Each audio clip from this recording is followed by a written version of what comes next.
વડોદરા સાવલીથી સમાચાર સામે આવી રહ્યા છે। સાવલી તાલુકાની ધરા ધ્રુજી તાલુકાના અમુક ગામોમાં ભૂકંપના આંચકા અનુભવાયા છે। સાવલી તાલુકાના ગાંડિયાપુરા, ડુંગરીપુરા, પ્રથમપુરા ગામમાં ભૂકંપના આંચકા અનુભવાયા છે। સવારના 10:20, 10:30 અને 11:20 આજુબાજુ ભૂકંપના આંચકા મળી કુલ 3 આંચકા અનુભવાયા છે। સાવલીના ડુંગરીપુરા, ગાંડિયાપુરા, સિહોરા, પ્રથમપુરા ગામે આંચકા અનુભવાયાના અહેવાલ સામે આવી રહ્યા છે। ડિઝાસ્ટર મેનેજમેન્ટ દ્વારા 1.8 થી 2 રિક્ટર સ્કેલના આંચકા અનુભવાયા હોવાનું જાણવા મળી રહ્યું છે। બનાવને પગલે તાલુકામાં લોકોમાં અચાનક આવેલા ભૂકંપના આંચકાને લીધે ભય ફેલાયો છે। સાવલી મામલતદાર સહિત અધિકારીઓ ઘટના સ્થળે દોડી આવ્યા અને પરિસ્થિતિનો તાગ મેળવ્યો। કેટલીક શાળાઓના બાળકો ભૂકંપના આંચકાને પગલે શાળાની બહાર દોડી આવ્યા હતા। તો સાવલી તાલુકાના ગાંડિયાપુરા, ડુંગરીપુરા, પ્રથમપુરા, સિહોરા ગામમાં આવેલા ભૂકંપમાં પ્રાથમિક ધોરણે કોઈ પણ નુકસાન ન થયું હોવાની માહિતી પણ સામે આવી રહી છે।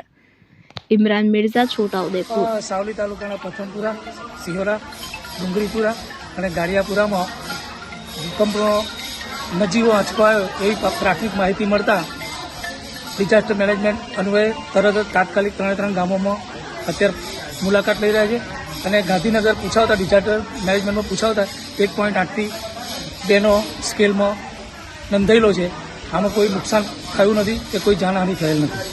મામલતદાર સાવલી જિગ્નેશ પટેલ।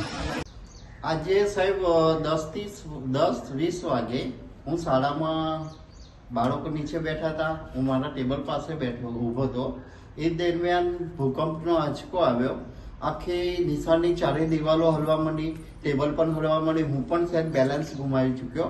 બાળકો એકદમ ગભરાઈ ગયા, બધા ઊભા થઈને ભાગવા માંડ્યા અને બૂમો પડાયો। હું પણ એક આચાર્ય તરીકે મારી ફરજ બને કે ભૂકંપ જેવું લાગતા બાળકોને મારે બહાર લઈ જવા જોઈએ, એટલે બાળકોની સૂચના આપી। હું બહાર નીકળ્યો, બાળકો પણ હતા ત્યારે મેં કમ્પાઉન્ડ વોલ જોયું। કમ્પાઉન્ડ વોલ બિલકુલ ધ્રુજતી હોય એવું લાગ્યું। પછી આગળ નીકળતા મારું આખું બિલ્ડિંગ પણ હલતું જોવા મળ્યું અને એકદમ ખ્યાલ આવ્યો કે આ ભૂકંપનો આંચકો છે, એટલે મેં બાળકોને બહાર લઈ ગયા। આપનું નામ? મારું નામ સંજયભાઈ સોલંકી, આચાર્ય શ્રી ગાંડિયાપુરા પ્રાથમિક શાળા।